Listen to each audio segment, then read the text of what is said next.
Salut, c'est BLS86 et aujourd'hui on se retrouve pour une nouvelle vidéo. Donc d'abord je suis très content de vous retrouver tous pour cette nouvelle vidéo.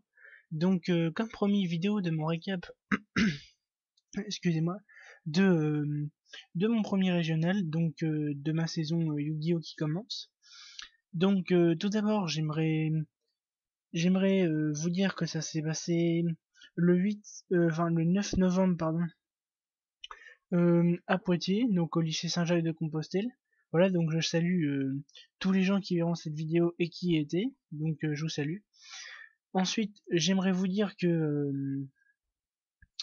je ne présenterai pas lors de cette vidéo ma decklist, donc que je jouerai assez régional. Je vais vous le présenter dans une future vidéo, comme ça j'aurai plus le temps de vous dire ce qui a changé et pourquoi. Parce qu'il faut savoir que le booster, donc qui sortait The Next Challengers a changé pas mal le méta, voilà. Et j'ai investi un petit peu d'argent pour choper le deck très vite et donc pour le jouer à sa sortie. Donc je jouais Shadow avec quelques nouvelles fusions et quelques nouvelles cartes. J'avais enlevé des trucs et j'avais mis des trucs à la place. Donc voilà. Donc je vais passer tout de suite à mon récap de tournoi. En trame de cette vidéo, donc j'ai mis un deck Clifford, voilà, en fond. Donc j'aimerais avoir votre avis sur la compo de ce deck. J'aimerais me le faire dans les prochaines semaines. Donc je suis ouvert à toutes les suggestions par rapport à ce deck, etc. Donc commençons mon récap de tournoi. Donc nous étions 80 et j'ai donc fait cette ronde. Donc pour un petit peu plus de suspense, je vais pas vous dire combien j'ai fait tout de suite. Je vais vous laisser compter au fur et à mesure par rapport aux rondes. Donc j'avais choisi de jouer Shadow Artifact avec les nouvelles fusions comme j'ai déjà dit précédemment. Donc en première ronde, je tombe contre quelqu'un qui joue à mon DC, donc quelqu'un que je connais assez bien. Je crois qu'il avait changé de deck parce que je l'ai jamais vu jouer ce deck là. Et donc première ronde, j'affronte un Madolch. Donc tout simplement comme carte, on peut jouer donc Madolch en génie, etc. Donc j'arrive, je l'affronte. Le premier duel se passe sans trop de problèmes. J'ai une main à peu près parfaite, donc avec des Sanctum, BLS, etc. Et donc il n'arrive pas très bien à jouer. Donc je gagne la première assez facilement. Et la seconde, on passe en side, voilà. Donc quelque chose de très bizarre. Mon adversaire va ne sider aucune carte contre moi, sachant que j'avais quand même l'un des meilleurs decks du méta actuellement. Je me suis posé des questions sur pourquoi il n'avait pas mis des cartes contre moi. C'était un choix de sa part, il voulait garder sa compo comme ça, voilà. Donc moi j'ai rien dit. Donc il me semble que j'ai sidé des Monarch Stamford et des Typhons contre ce match-up là. Donc voilà, il commence, il choisit de prendre ma main à la seconde et il pose des monstres et moi je tire Monarch Stamford et voilà. Et ensuite, suivant ses draws les tours d'après, il ne tirait que des monstres, tout ça, donc c'était pas facile pour jouer. Donc il a décidé de scoop assez rapidement. Donc je suis à 1-0, donc pour la première ronde. Donc ensuite, je vais affronter un Bougine. Donc à ce moment-là, je suis dans les premières tables, il me semble que j'étais en table 4, vu que ma première ronde se passait en 15 et que j'avais gagné, je suis en 4. J'étais en table 4. Donc j'affronte un Bougine. Donc il va gagner au dé. Je crois que j'ai jamais pratiquement gagné au dé de ce tournoi. Donc il va commencer, il va faire Bujin Yamato au premier tour, voilà. Et il va mettre en place son jeu assez rapidement. Misplay de sa part, je crois qu'il commence en prenant Crane, donc Bunjingi Tortue, et qui tout simplement va défausser une tortue, il me semble, enfin quelque chose de pas très habituel dans le Bujin quand on joue assez régulièrement, on a plutôt tendance à envoyer Hay, dans le cimetière assez rapidement. Donc voilà. Il me semble que j'avais une main assez moyenne, donc j'essaie de résister quelques tours. Il me semble que j'ai posé dragon au premier tour pour éviter qu'il fasse du CA, etc. Et, euh, et donc j'arrive à lui gérer ses cartes tour après tour. Franchement, j'ai vécu ce duel tour après tour lors de ma première manche contre Sboujin, donc voilà. Et il me semble qu'il va faire assez de misplay. Il va réussir à invoquer Yamato, tout ça, et à le garder pas mal de tours sur son terrain. Sauf que, chose très étonnante, il ne va tutoriser que des Crane. Donc voilà. Donc ça me semble assez compliqué pour lui de gagner s'il ne fait 6 ou s'il ne fait pas du C avec Mikazuchi. Donc voilà. Et moi j'arrive à placer mes fusions. Mon jeu commence à s'établir petit à petit. Hyper Source, CMP, etc. Et j'ai j'ai invoqué beaucoup de fusions tour après tour pour gérer ces Crane. Il se retrouve avec plus rien en main. Et voilà, j'ai encore tout mon CA en main, donc je lui gagne en uniquement en gérant son CA. Donc tour après tour, en détruisant son Yamato assez rapidement dans la partie, etc. En le gérant. Donc voilà. Donc je gagne ma première manche de la ronde 2. Nous passons en side. Donc je side encore une fois des Monarch Stamford, des Raiza il me semble aussi. Ensuite des Typhons pour gérer tout ce que ces MP bah, peuvent lui faire gagner, donc à savoir des Shadow Mirror, etc. Il commence avec un Yamato et je crois 2 MP face cachée. Et je vais commencer encore une fois avec Monarch Stormfort en main. Donc je vais tout de suite sacrifier son Yamato pour invoquer Moral Dash en attaque. Donc voilà. Je vais tenter une attaque, je vois que l'attaque passe. Donc je me dis que potentiellement ces cartes face cachée ne servent à rien pour les attaques. Ou en tout cas il a décidé de pas la jouer.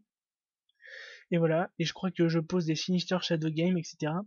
Et à ce moment-là, il va jouer Typhon d'Espace Mystique, donc j'avais bien raisonné, donc je m'étais dit qu'il avait pas trop une main très bonne. Et il va invoquer Irum, donc ça c'était quelque chose qui était pas vraiment prévu, et il va invoquer Mikazuchi normalement. Donc donc voilà, il va gérer plutôt le terrain. Il va gérer le moral tâche, je sais plus comment, je me rappelle plus trop. Et voilà, et il avait bien joué vu qu'il avait une bougie incarnation en main. Sauf que au fur et à mesure des tours, donc je vais tirer mes cartes comme BLS, comme mes fusions, etc. Et ça va être assez dur pour lui de jouer. Donc voilà, bougie incarnation pour ceux qui ne connaissent pas assez cette carte. Et je vais tirer aussi ma super polymérisation qui va me faire gagner. Et mes, mes magies rapides Shadow que je jouais pour cet event, et donc qui va me permettre de lui mettre des OTK assez facilement. Donc voilà. En conclusion, sur cette ronde, je gagne la première difficilement et la seconde assez facilement, vu que j'ai un match-up assez favorable contre lui. Donc voilà, je suis à 2-0 en ronde, donc j'étais en table 4. Donc il me semble qu'après, je tombe dans une table plus éloignée, donc je, je remonte en table, donc genre je jouais à la 7 ou 8, il me semble. Et là, je vais affronter un match miroir, du coup, donc qui jouait une personne qui jouait Shadow Artefact, pratiquement la même composition que moi. Donc la première dure une demi-heure. Je vais pas trop m'attarder sur ce match parce que on a joué pratiquement les mêmes cartes. Donc il faut savoir qu'en match miroir, c'est très important d'avoir des beasts en main et tout ça. Et notre première round, comme je l'ai dit, dure une demi-heure. On vide vraiment toute notre extra deck. Donc c'est très compliqué à jouer. Et je vais perdre cette partie sur un misplay. Parce que je n'étais pas sûr que Shikanaga pouvait annuler l'effet d'un construct. Donc mon idée était de faire Shikinaga, pardon, d'attaquer construct et de défausser une carte Shadow pour péter son construct et du coup mettre OTK. Je ne pensais pas que ça pouvait marcher et donc je l'ai pas fait. Et au final, mon adversaire m'a dit que je pouvais. Et j'ai testé, mais j'avais pas assez de quoi lui faire des points, lui faire perdre trop de points de vie tout de suite. Voilà. Et donc on va commencer la seconde. J'ai une main très très moyenne et le temps de sider tout ça, le temps va être annoncé et mon adversaire s'est dépêché pour sider, donc je peux pas dire qu'il a joué au time, etc. Donc c'était vraiment super fair play comme match. Et la deuxième, je vais avoir une mauvaise main et il va gagner assez facilement. Donc voilà, je prends 2-0, je suis à 2-1 dans les rondes. Donc voilà, je me dis que le tournoi à ce moment-là n'est pas forcément perdu. Donc voilà, 2-1. Ensuite, j'affronte un Evil Swarm pour la quatrième ronde. Donc un match-up assez compliqué pour moi, je dois dire. Surtout que c'est une personne de mon décès.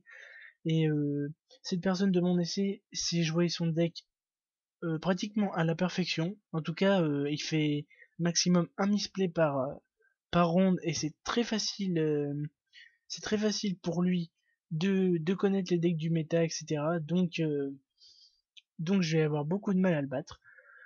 La première, je vais la gagner tout simplement parce que j'ai BLS et que j'arrive à gérer ces cartes MP très facilement avec des Sinisters et des Dragons. Et ensuite que je vais gérer son Ophion avec une compétence de percée et je sors BLS. Donc voilà. Donc première ronde gagnée assez assez difficilement si on peut dire vu que j'ai vraiment attendu d'avoir les cartes qu'il fallait en main. La deuxième, elle va durer très peu de temps. Il va me sortir Ophion tour 1 avec une fissure dimensionnelle. Donc dans Shadow on peut pas récupérer ça. À moins d'avoir des typhons que j'essaye d'aider bien sûr mais que je n'ai pas tiré lors de ma manche 2, donc je concède très rapidement pour ne pas arriver au time à la troisième, et on attaque la troisième, et je me rends compte que j'ai une main super craquée dans Shadow. J'ai genre des dragons, j'ai un dragon à Squamat, deux Shadow Game et un Sanctum, donc je sais que cette main me fait pratiquement auto-win, donc je me fais pas trop d'inquiétude. On joue la partie, et il va gagner, et je vais gagner assez facilement la troisième, vu que il va pas vraiment avoir de CA et je vais lui détruire ses cartes assez facilement aussi. Donc voilà. Donc je suis à ce moment-là à 3-1 et donc j'attaque ma cinquième ronde.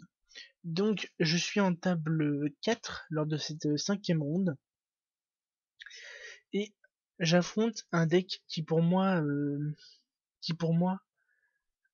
m'a carrément choqué. Et j'ai envie de dire, c'est pas méchant du tout pour le joueur qui le jouait, mais c'est un deck que j'aimerais bien revoir dans les tournois. C'est un deck Frog OTK. Donc quand je dis Frog OTK, vous pensez tous aux cartes genre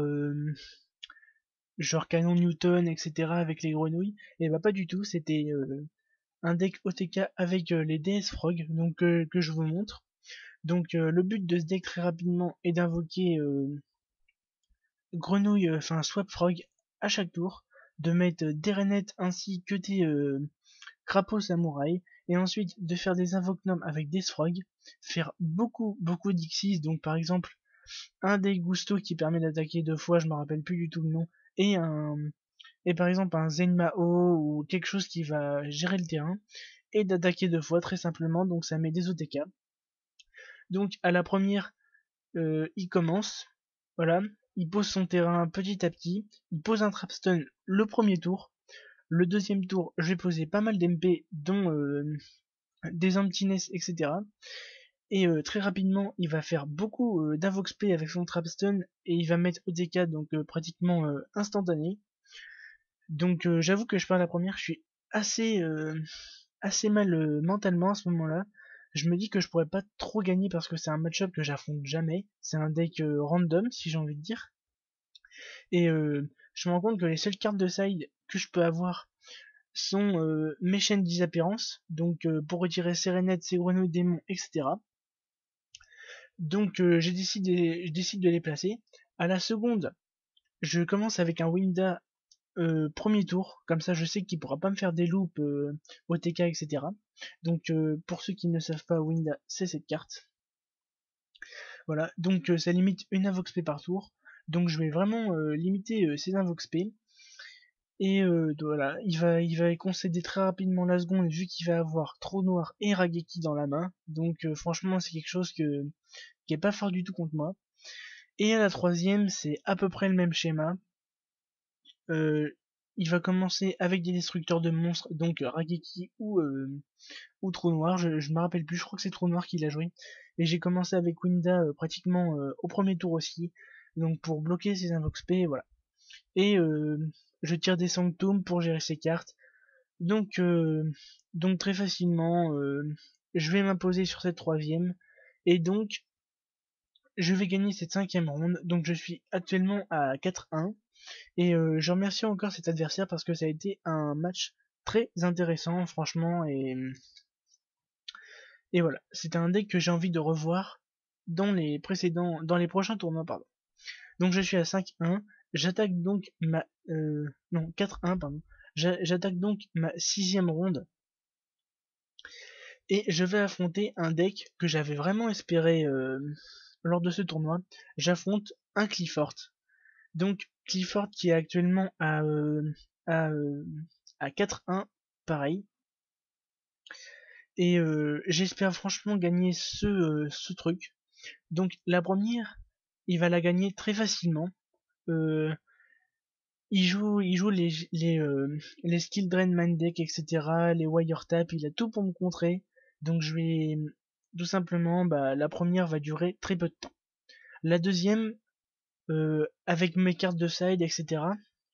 J'arrive à me protéger. Donc contre Clifford, j'ai sidé des typhons et des flèches briseurs. Donc flèche briseur, je vous le conseille, c'est vraiment une carte qui marche beaucoup. Je sais que Fait du vent est une carte qui peut plaire beaucoup aussi, mais avec ses wire tap, il peut les annuler, donc c'est pas très fort pour moi. Donc il va m'infliger beaucoup de dégâts, beaucoup de dégâts. Et à un moment, à force de payer ses scouts ou ses tools, ça dépend comment vous l'appelez, il va lui rester 2000 points de vie et il va payer 800 tout simplement pour faire son scout. Il va mettre une autre carte pour pendule. Donc pour essayer une invocation pendule, je vais chaîner euh, flèche briseur. Il va donc perdre 1000 points de vie. Euh, voilà, et j'ai détruit ses pendules. Donc à ce moment-là, il a un terrain blindé. Il a un field énorme. J'ai qu'un Moraltach et une Beast en main, donc je suis carrément à poil, on peut dire l'expression, et je vais faire le top deck le plus magnifique du monde, BLS. Donc voilà, je m'appelle BLS86, donc je pense que j'ai vraiment le feeling avec cette carte. Je vous la montre rapidement pour ceux qui ne le savent pas. Et tout simplement, je vais tenter l'attaque et je vais gagner cette partie. Donc voilà, j'étais vraiment super content de top deck BLS. J'ai fait qu'un top deck dans la journée pratiquement et c'était lui, donc voilà. Et on attaque la troisième manche. Donc mon adversaire a beaucoup ragé après le BLS. Il s'est un petit peu énervé, mais pas contre moi. Il a crié tout fort, ouais j'en ai marre des BLS, tout ça. Donc c'est compréhensible, hein. On ferait tous la même chose. Et la troisième va se jouer. Et encore une fois, je vais tirer mon side et je vais lui mettre. Franchement, il va pas avoir de CA du tout, du tout, du tout. Et je vais lui mettre un OTK avec des fusions, avec les polyrapides, Shadow, etc. Donc, je gagne mon match. Je suis actuellement à 5-1 et j'affronte ma dernière ronde en étant confiant, sachant qu'il n'y avait que une personne invaincue. Donc, je me suis dit quand même si je perds la prochaine ronde et que je suis à 5-2, je suis minimum qualifié. Et donc, j'attaque ma prochaine ronde en table 2 et j'affronte encore une fois un Clifford. Donc voilà, un Clifford qui a pas mal tourné selon moi, mais sauf que pour euh, pour sa défense, j'avais des mains réellement parfaites. Je me suis rendu compte que j'avais eu les mains les plus craquées de tout le tournoi et ça a été en finale que j'ai eu ces mains-là. J'ai commencé avec BLS à chaque fois et chaque fois j'avais au moins un Sanctum et un Sinister, je crois, dans mes deux mains de départ. Et et ça a géré tout de suite son CA, et du coup j'ai gagné. Donc la première, bah c'est pareil, il va me sortir beaucoup de cartes, je vais gérer son CA et BLS pour mettre des OTK. Et la seconde, pareil, il va beaucoup payer à cause de Scout, et je vais chaîner des flèches brisseurs. Donc flèche brisseur, il va perdre beaucoup de points, et je vais mettre des OTK aussi très facilement. Donc voilà. Donc je termine mon régional à 6-1. Je suis donc qualifié pour l'European Championship. Je gagne donc un tapis et une deck box. Voilà. Plus quelques boosters que j'ai ouverts plus tard, mais je n'ai rien eu de réellement intéressant dans ces boosters. Et donc voilà, donc 6-1 pour mon premier régional de la saison. Je suis vraiment très content. Donc je suis qualifié. Donc les prochains régios, je le ferai avec un petit peu plus de détente, si je peux dire. Donc voilà, je suis très content. Euh, il me semble qu'en top 8, on a 5 Shadow, on a 2 Abyss Burning. On a 2 Abyss Burning, pardon, j'essaie de vous montrer les Abyss Burning. Ça ressemble, bah, c'est le deck qui joue avec Dante. Et un Clifford, donc je suis réellement content. Et je me rends compte que la personne contre qui j'ai perdu avec son Shadow termine premier. Donc franchement, je n'ai pratiquement aucun regret. Donc voilà. Ce fut une très belle expérience pour moi. J'ai pu voir pas mal de youtubeurs, donc comme Guide Messenger, Titi79010 et Dartil79. Donc je mettrai leur description dans ma vidéo. J'ai vu aussi Itachi44 ou 44 Itachi, je me souviens plus vraiment du sens de du sens du nom. Voilà. Et donc voilà, donc 6-1 à la fin de mon régional, je suis vraiment très content. Lors de ma prochaine vidéo, je vous présenterai donc mon deck profile, ce que j'ai changé par rapport à mon ancien deck profile, et, mes cartes de side, mon side deck, etc. Donc je vous remercie et bon duel à tous.